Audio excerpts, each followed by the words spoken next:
माननीय chairman sir,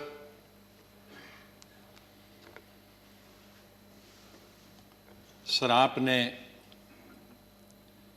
माननीय प्रधानमंत्री जी ने, माननीय डिप्टी चेयरमैन साहब ने और मेरे जितने भी यहाँ साथी हैं, उस तरफ के या इस तरफ के, सत्ताधारी पार्टी के या विपक्ष के, और विशेष रूप से आपने और माननीय प्रधानमंत्री जी ने जिस तरह से भावुक होकर मेरे बारे में कुछ शब्द बताए, मैं बड़ी सोच में पड़ गया कि क्या कहूंगा।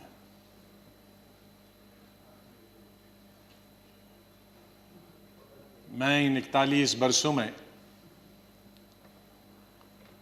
जो मेरा लेजिस्लेटिव कैरियर रहा, 28 साल इस हाउस में, 10 साल लोकसभा में, 3 साल जम्मू कश्मीर की असेंबली में, तो ये कहूँगा कि महाराष्ट्र से जीत के आके मैं कभी इधर से निकला, इधर डूबा, इधर डूबा, उधर निकला, उधर डूबा, इधर निकला, ये मेरा जीवन ऐसे ही रहा और संघर्ष का जमाना रहा। और मैं आज बहुत सारी चीज़ों को छोटा करने के लिए कुछ शेरों में ही ख़त्म करते हैं।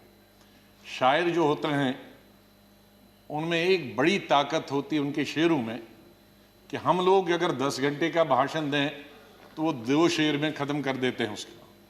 तो मैं उसका फ़ायदा उठाना चाहता हूँ, वरना अगर मैं इतने 41 साल के इस अनुभव को अगर कहना चाहूँगा तो बहुत समय लगेगा, कई हफ्ते महीने लगेंगे।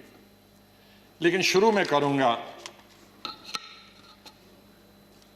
जिस बात से मैंने पॉलिटिकल कैरियर शुरू किया है, स्टूडेंट लाइफ।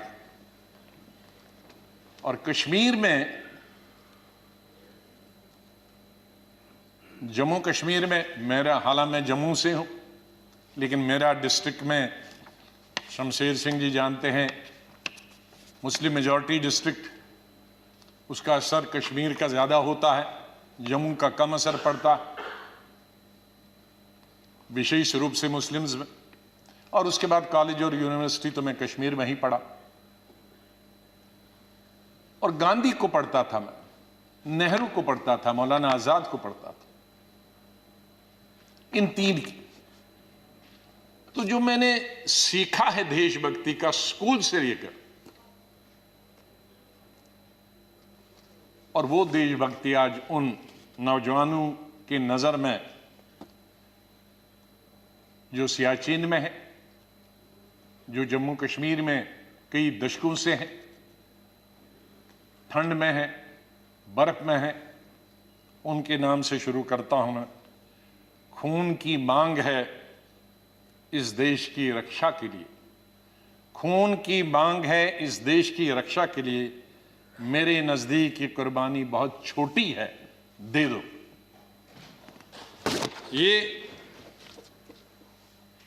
ये मेरे मन में बचपन से और स्कूल से ये बात रही कि हम बड़े खुशकिस्मत हैं, जन्नत हिंदुस्तान ही। मैं तो आज़ादी के बाद पैदा हुआ, लेकिन आज गूगल के जरिए मैं पढ़ता हूं, देखता हूं, सुनता हूं, यूट्यूब के जरिए पढ़ता हूं। मैं उन खुशकिस्मत लोगों में हूं जो पाकिस्तान कभी नहीं गया। लेकिन जब मैं पढ़ता हूं कि वहां किस तरह के हालात हैं पाकिस्तान के अंदर, तो मुझे गौरव महसूस होता है, मुझे फख्र महसूस होता है कि हम हिंदुस्तानी मुसलमान हैं। और बल्कि अगर मैं आज कहूंगा विश्व में किसी मुसलमान को अगर गौरव होना चाहिए, वो हिंदुस्तान के मुसलमान को गौरव होना चाहिए। हमने इन पिछले 30-35 सालों से अफगानिस्तान से लेकर ईरान, इराक से लेकर और कुछ सालों पहले से देखे कि किस तरह से मुस्लिम देश खत्म हो जा रहे हैं एक दूसरे के अंदर और एक दूसरे से लड़ाई करते हुए। वहां हिंदू तो नहीं है, वहां कोई क्रिश्चियन तो नहीं है, वहां दूसरा तो नहीं है जो लड़ाई कर रहा, आपस में लड़ाई कर रहे हैं। और जो कल्चर है, हमदर्द तो लोग पाकिस्तान के बहुत है, सुनने में आया है, मैं कभी गया नहीं, लेकिन जो समाज में बुराइयां हैं, दूसरे मुल्क के बारे में नहीं कहना चाहिए, लेकिन हम गौरव से ये कह सकते हैं कि हमारे मुसलमानों में वो बुराइयां खुदा न करे कि कभी भी लाए, तो आज हम गौरव से ये कह सकते हैं। लेकिन यहां मेजॉरिटी कम्युनिटी को भी 2 कदम आगे बढ़ने की जरूरत है, तभी मेजॉरिटी कम्युनिटी 10 कदम आगे बढ़ी। मेरी हमेशा ये सोच रहेगी, पता नहीं शमशेर सिंह जी ने मेरी कश्मीर की चीफ मिनिस्टर बनने के बाद पहली पब्लिक मीटिंग के बारे में कभी सुना है कि नहीं। मैं जब सीएम बना तो पहली पब्लिक मीटिंग सीएम के तौर पे, आपको आश्चर्य होगा कहां ली होगी, वो मैंने सोपुर में ली, जहां के सोपुर में कोई कई दशकों से पब्लिक मीटिंग कोई कर नहीं सकता, आज भी नहीं कर सकता। शहर में तो नहीं की, लेकिन उसी कॉन्स्टिट्यूंसी में की जहां गिलानी साहब हैं, जो गिलानी साहब वहां से 3 दफा एमएलए चुन के आए। और उस पब्लिक मीटिंग में मैंने क्या कहा था कि मेरी सरकार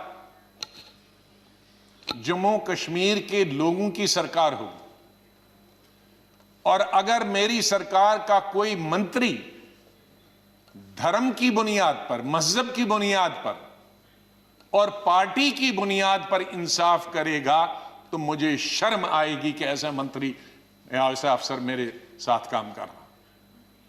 तो मैं उसी सोच का हूं